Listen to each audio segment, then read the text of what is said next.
السلام علیکم ورحمۃ اللہ وبرکاتہ۔ امید ہے کہ آپ حضرات بخیر و عافیت ہوں گے۔ اللہ رب العزت ہم سب کو عافیت والی زندگی نصیب فرمائے۔ ہم نے اس چیز کو جان لیا کہ آپ صلی اللہ علیہ وسلم کی مدت رضاعت، یعنی آپ صلی اللہ علیہ وسلم نے سب سے پہلے دودھ پیا آمنہ خاتون کا 7 دن تک، پھر ثعیبہ کا 8 دن تک، پھر اس کے بعد خولہ بنت منذر سے دودھ پیا، پھر اس کے بعد 3 عورتیں جن کا نام عاتقہ منسوب کیا جاتا ہے ان سے دودھ پیا، پھر حلیمہ سعدیہ سے۔ حلیمہ سعدیہ کے سلسلے میں آپ نے بالتفصیل واقعے کو سنا، اس تاریخ کو جانا کہ وہ آئیں، جب انہیں کوئی بچہ نہیں ملا تو آمنہ خاتون کے گھر گئیں تو اس پیارے سے بچے کو، جس کے پیشانی پر نور چمک رہا تھا، جس کا چہرہ بالکل منور تھا اور جس کے جسم سے ایک قسم کی خوشبو پھوٹ رہی تھی اور دل کو اپنی جانب کیا کر رہی تھی، موہ لے رہی تھی، کھینچ رہی تھی بالکل، تو اس بچے کو گود لے کر وہ جب لوٹتی ہیں دیکھتی ہیں کہ ساتھ میں ان کے پستان پر بھی دودھ اتر آتا ہے، اور وہ جو بکری جس کا پستان، جس کا تھن سکڑا ہوا تھا، یعنی سمٹ گیا تھا قحط سالی کی وجہ سے، چارہ نہ ملنے کی وجہ سے، اور وہ اونٹ جس کا تھن سکڑا ہوا تھا دانہ نہ ملنے کی وجہ سے، تو ان تھنوں کے اندر بھی اللہ رب العزت نے دودھ کو کیا کیا ہے، بھر دیا ہے دودھ سے۔ تو رات میں یہ لوگ سب ان تھنوں سے دودھ نکال کر خود بھی سیر ہوتے ہیں اچھی طرح، حارث بن عبد العزیٰ اور ساتھ میں اپنی بیوی اور وہ بچہ جو ان کے ساتھ ہوتا ہے، جو راتوں کو چیخا کرتا تھا، رویا کرتا تھا دودھ کے نہ ملنے کی وجہ سے، کم ہو جانے کی وجہ سے، لیکن آپ صلی اللہ علیہ وسلم کی برکت کی وجہ سے اس رات وہ بھی چین کی نیند سوتا ہے۔ رات کو سب چین کی نیند سوتے ہیں، صبح ہوتی ہے کہ قافلہ اب تیاری کرتا ہے کہ ہم وہاں سے کیا ہو نکلیں، تاکہ اپنی منزل کی طرف کیا کریں، قدم بڑھائیں۔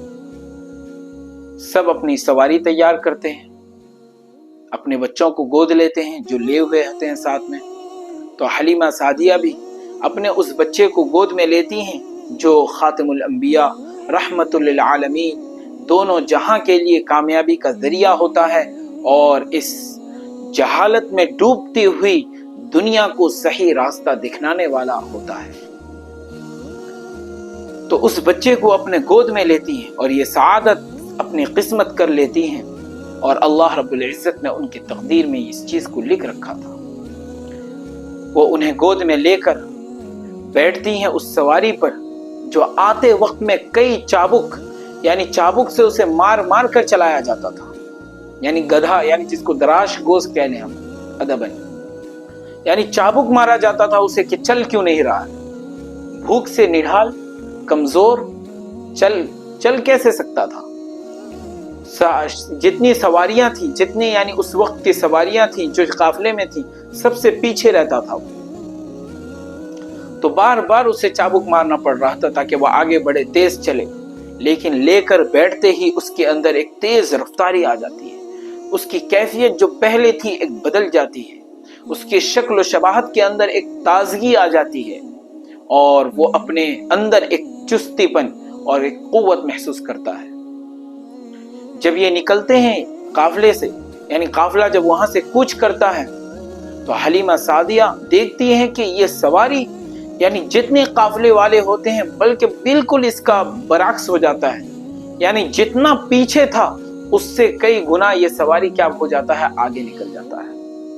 یعنی ساری سواریاں پیچھے، اور یہ گدھا جس پر یہ سوار ہوتی ہیں، گدھا بول لیں یا دراش گوش بول لیں اس کو ادباً،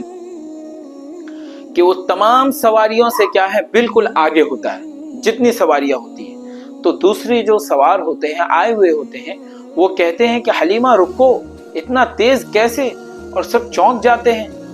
کہ یہ وہی سواری تھا جو آتے وقت چابک پہ چابک کھا رہا تھا، یعنی مار کھاتا تھا، اور اب اس کی کیفیت یہ ہے کہ تمام سواریوں سے آگے، یعنی اتنا آگے کہ بالکل قافلے سے ہٹ جا رہا تھا، اور حلیمہ اور ان کے شوہر بار بار اس کو کھینچ رہے تھے تاکہ وہ رک جائے، یعنی الگ نہ ہو، کیونکہ قافلہ تھا، ہم کسی کے ساتھ میں بھی چلتے ہیں تو ساتھ میں جب کمیٹی بنا کر، جماعت بنا کر ہم چلتے ہیں تو اس وقت قافلے سے الگ نہیں ہونا چاہیے، ایک تو الگ ہونے میں خطرہ یہ ہے کہ ہم اس ریگستان میں چل رہے ہیں، یا ہم بھی اس طرح کا اگر سفر کر رہے ہیں، الگ ہو رہے ہیں، تو نڈھال ہو سکتا ہے کہ ہمیں کوئی نقصان پہنچائے یا کسی طرح کا واقعہ ہمارے ساتھ پیش آ جائے، پھر کوئی لوگ ہمارے اس واقعے سے واقف نہ ہو، پھر کسی کو یہ معاملہ ظاہر نہ ہو کسی کے لیے، پھر جو ہمارے لیے تکلیف کا سبب بنے گا۔ اور انسانی مروت کے بھی خلاف تھا کہ کیسے ہم اس جماعت سے الگ ہوں جو ہمارے ساتھ آئے تھے اور ساتھ میں جا رہے ہیں۔ اسی وجہ سے وہ بار بار اس کو روکنے کی کوشش کر رہے تھے، جبکہ اس کی کیفیت یہ تھی کہ وہ تیز ترار، بالکل ہوا کی جیسے تیز، بالکل یعنی دوڑ رہا تھا اور چل رہا تھا۔ تو اس طرح وہ منزل پر، اپنے منزل پر یعنی سعد، یعنی جس جگہ پر ٹھہرتے ہیں، وہاں پر یہ تمام لوگوں سے پہلے پہنچتی ہیں، پھر پہلے پہنچنے کے بعد وہاں پر آرام کرتے ہیں، پھر اس کے بعد بھی عجیب عجیب واقعات پیش آتے ہیں، اور وہ اس طرح کہ آپ صلی اللہ علیہ وسلم دوسرے بچوں سے بالکل الگ ہوتے ہیں۔ یعنی اگر آپ صلی اللہ علیہ وسلم کے پاس 1 سال کا بچہ کھڑا کیا جائے اور آپ صلی اللہ علیہ وسلم ہو، تو دونوں کے اندر جو پروان چڑھنے کی کیفیت ہے وہ بالکل نرالی ہے۔ یعنی آپ صلی اللہ علیہ وسلم 1 مہینے میں جو پروان چڑھ رہے تو وہ 1 سال کا بچہ گویا کہ 6 مہینہ اس کو لگتا ہے پروان چڑھنے میں۔ یعنی آپ صلی اللہ علیہ وسلم دوسرے مہینے کے اندر ہی اشارہ کرنے لگ گئے تھے۔ بچے جبکہ دوسرے مہینے میں بھی کروٹیں لیتے ہیں، ادھر سے ادھر ہوتے ہیں، تو آپ صلی اللہ علیہ وسلم کی کیفیت یہ تھی کہ آپ صلی اللہ علیہ وسلم دوسرے مہینے کے اندر اشارہ کرنے لگ گئے تھے۔ اور حلیمہ سعدیہ کی جو دوسری بکریاں تھیں، یعنی اور بھی جو بکریوں کا ریوڑ ان کے پاس تھا، لوگ اس وقت میں بکریاں رکھتے تھے، اپنی کمائی کا ذریعہ ہوتا تھا، اسی سے ان کی روزی روٹی ہوتی تھی۔ تو یہ جب چرنے کے لیے جایا کرتی تھیں تو صبح میں بھوکے پیٹ نکلتی تھیں، اور شام میں جب لوٹتی تھیں تو بالکل تر و تازہ، اور ان کا تھن بالکل دودھ سے بھرا ہوا کرتا تھا، اور ان کے پیٹ بالکل غذا سے بھرا ہوا ہوتا تھا۔ دوسرے لوگ جب دیکھتے تھے کہ یہ قحط سالی کا دور، نہ گھاس پھوس ہے، نہ گھاس جنگلات کے اندر، نہ ڈھنگ کا کوئی پودا ہے جس کو بکریاں کھاتی ہوں، لیکن ان کی بکریاں جب جاتی ہیں چرنے کے لیے بالکل تر و تازہ، پیٹ ان کا بھرا ہوا اور تھن دودھ سے لبریز، کیا کیفیت ہے۔ تو اپنے جو چرواہے ہوا کرتے تھے تو ان سے یہ کہتے تھے جہاں حلیمہ سعدیہ کی بکریاں چرتی ہیں وہیں تم اپنے بکریوں کو بھی لے کر جاؤ، وہیں چراؤ، کیونکہ ان کی بکریاں جب صبح میں نکلتی ہیں یعنی بھوکے پیٹ، شام میں لوٹتی ہیں تو بالکل تھن دودھ سے بھرا ہوا ہوتا ہے اور پیٹ غذا سے بھری ہوئی ہوتی ہے۔ تو یہ کیفیت کس وجہ سے تھی؟ اسی در یتیم کو اپنے گھر لانے کی وجہ سے، جس کو دوسری عورتوں نے یہ سوچ کر چھوڑ دیا تھا کہ اس کے والدین، اس کے والد کا سایہ سر سے اڑ گیا ہے تو ہمیں کیا ملے گا۔ تو تقدیر اللہ کبھی ایسا بدلتا ہے جو ہمیں معلوم نہیں ہوتا ہے۔ تو یہاں ہمیں ایک سبق لینے کی چیز ہے کہ کبھی ہم کسی چیز کو کمتر نہ سمجھیں۔ ہو سکتا ہے کہ ہمارا ٹرننگ پوائنٹ وہی ہو، کسی چھوٹے سے چھوٹے نیکی کو بھی ہم اسے کمتر نہ سمجھیں، تو ہو سکتا ہے کہ ہمارے لیے وہ ٹرننگ پوائنٹ ہو اور ہمارے کامیابی کا اور سکسیسفل کا ذریعہ ہو۔ تو چھوٹے سے چھوٹے نیکی کو بھی ہم اس کو اہمیت دیں، چھوٹے سے چھوٹے کام کو بھی ہم کیا کریں، اہمیت کے ساتھ شروع کریں۔ ایسا نہیں کہ یہ چھوٹی نیکی ہے ہم اس کو اہمیت نہ دیں، نہیں، چھوٹا سا عمل ہے، سلام کرنا ایک چھوٹا سا عمل ہے، آج ہمارے اندر سے وہ کل عدم ہو چکا ہے۔ ہم سلام کی سنت کو، مسنون دعاؤں کو، اس کو کیا کریں، پھیلائیں، اپنے اندر عام کریں، ایک دوسرے کو سلام کریں۔ افشوا السلام بینکم، سلام سے ایک دوسرے کے اندر محبت پیدا ہوتی ہے، ایک دوسرے کے تعلق کے اندر اچھائی آتی ہے، ہم اس کو پھیلائیں، عام کریں۔ تو چھوٹی سے چھوٹی نیکی کو بھی ہم عام، کمتر نہ سمجھیں، عام نہ سمجھیں، ہو سکتا ہے کہ اللہ ہماری کامیابی کا ذریعہ اسے ہی بنا دے۔ اسی طرح چھوٹے سے چھوٹے کام کو بھی ہم اگر شروع کریں، خواہ تجارت ہو یا کوئی بھی کام ہو یا کسی بھی فیلڈ پر ہم کام کرتے ہوں، تو خوب اہمیت کے ساتھ ہم اس کام کو کیا کریں، انجام دیں، کیونکہ ہو سکتا ہے کہ کوئی ایسا مومنٹ آ جائے جو ہمارے لیے وہ ٹرننگ پوائنٹ بن جائے اور کامیابی اور سکسیسفل کا ذریعہ بن جائے۔ تو حلیمہ سعدیہ کو کیا معلوم تھا کہ یہ در یتیم ہے جس کے باپ سے تو کوئی امید نہیں ہے، کیونکہ باپ کا سایہ تو اللہ رب العزت نے بچپن سے ہی اٹھا دیا ہے، تو انہیں تو اس بات کی امید نہیں تھی، لیکن اللہ رب العزت کیسے خیر و برکت دین میں بھی اور دنیا میں ڈال رہا ہے۔ تو ان کی بکریوں کی یہ کیفیت تھی اس وقت میں،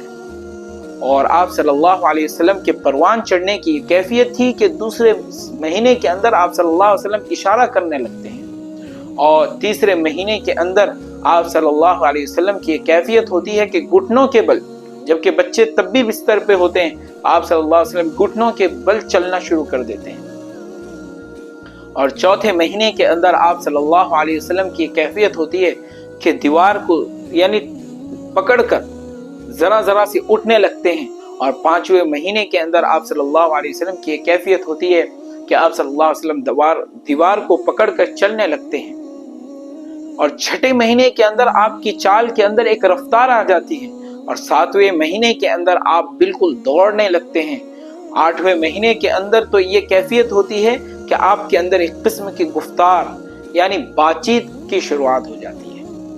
نویں مہینے کے اندر آپ صلی اللہ علیہ وسلم بالکل بات یعنی آپ صلی اللہ علیہ وسلم کی زبان سے نکلنے لگتی ہے، اور 10ویں مہینے کے اندر آپ صلی اللہ علیہ وسلم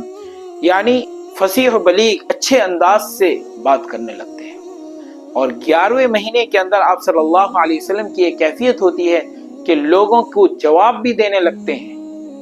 اور 12ویں مہینے کے اندر آپ صلی اللہ علیہ وسلم کی یہ کیفیت تھی کہ آپ صلی اللہ علیہ وسلم یعنی کم عمر میں یعنی جو ان سے بڑے لوگ تھے 12ویں مہینے کے اندر لوگوں کو صحیح ڈھنگ سے جواب دینا اور تیر و کمان سے کھیلنا آپ صلی اللہ علیہ وسلم کا ایک مشغلہ بن جاتا ہے۔ جو بڑے لوگ یعنی ان سے بڑے عمر کے جو ہوتے ہیں تو ان کے مقابلے میں بھی آپ صلی اللہ علیہ وسلم زیادہ پہلوان، زیادہ طاقتور، زیادہ مضبوط، زیادہ خوبصورت، زیادہ بڑے دکھتے تھے آپ صلی اللہ علیہ وسلم۔ یہ کیفیت تھی، اللہ رب العزت اس انداز سے آپ کی پرورش کر رہا تھا۔ جب اس طرح ان کی مدت 2 سال کی ہوتی ہے تو 2 سال میں جو حلیمہ سعدیہ ہوتی ہیں آپ صلی اللہ علیہ وسلم کے دودھ چھوڑاتی ہیں، یعنی آپ صلی اللہ علیہ وسلم خود بخود کیا کرتے ہیں، دودھ چھوڑتے ہیں، لیکن دودھ پینے کے اندر بھی آپ صلی اللہ علیہ وسلم نے اس بات کا خیال رکھا۔ حلیمہ سعدیہ کہتی ہیں کہ آپ صلی اللہ علیہ وسلم صرف دائیں پستان کو کیا کرتے تھے، منہ لگاتے تھے، یعنی بائیں پستان کی طرف نہیں لگاتے تھے منہ۔ وہ اپنے بھائی کے لیے عبداللہ جن کا نام تھا یعنی عبداللہ بن حارث جن کا نام تھا، لیکن بعض لوگ کہتے ہیں ان کا نام مسروح تھا، تو مسروح جو نام ہے یہ ثعیبہ یعنی جن کے ساتھ جن کا دودھ آپ صلی اللہ علیہ وسلم نے 8 دن تک پیا ہے، تو اس وقت ان کے جو بچے تھے تو ان کا نام مسروح تھا، اور یہ ان کا نام عبداللہ بن حارث تھا۔ تو ان کے لیے ایک پستان کیا کرتے تھے، دودھ نہیں پیتے تھے، ان کے لیے چھوڑ دیتے تھے، یعنی یہ آپ صلی اللہ علیہ وسلم کی یہ منصفانہ اور عادلانہ کیفیت اللہ رب العزت نے بچپن سے ہی بنانا شروع کر دیا تھا۔ ظاہر سی بات ہے اللہ رب العزت جو جس کو بنانا ہوتا ہے تو اسے بچپن سے ہی دکھا دیتا ہے کہ یہ آگے چل کر کچھ بڑا ہی کام انجام دینے والا ہے اور کچھ بڑا ہی کرنے والا ہے۔ تو اس طرح کا زمانہ آپ صلی اللہ علیہ وسلم کے ساتھ گزرتا رہتا ہے، یہاں تک کہ 3 سال کی مدت ہو جاتی ہے، اور حلیمہ سعدیہ آپ صلی اللہ علیہ وسلم کو اپنے ساتھ لے کر آمنہ خاتون کے حوالے کرنے آتی ہیں۔ انہی باتوں پر میں اپنے بات کو مکمل کرتا ہوں۔ السلام علیکم ورحمۃ اللہ وبرکاتہ۔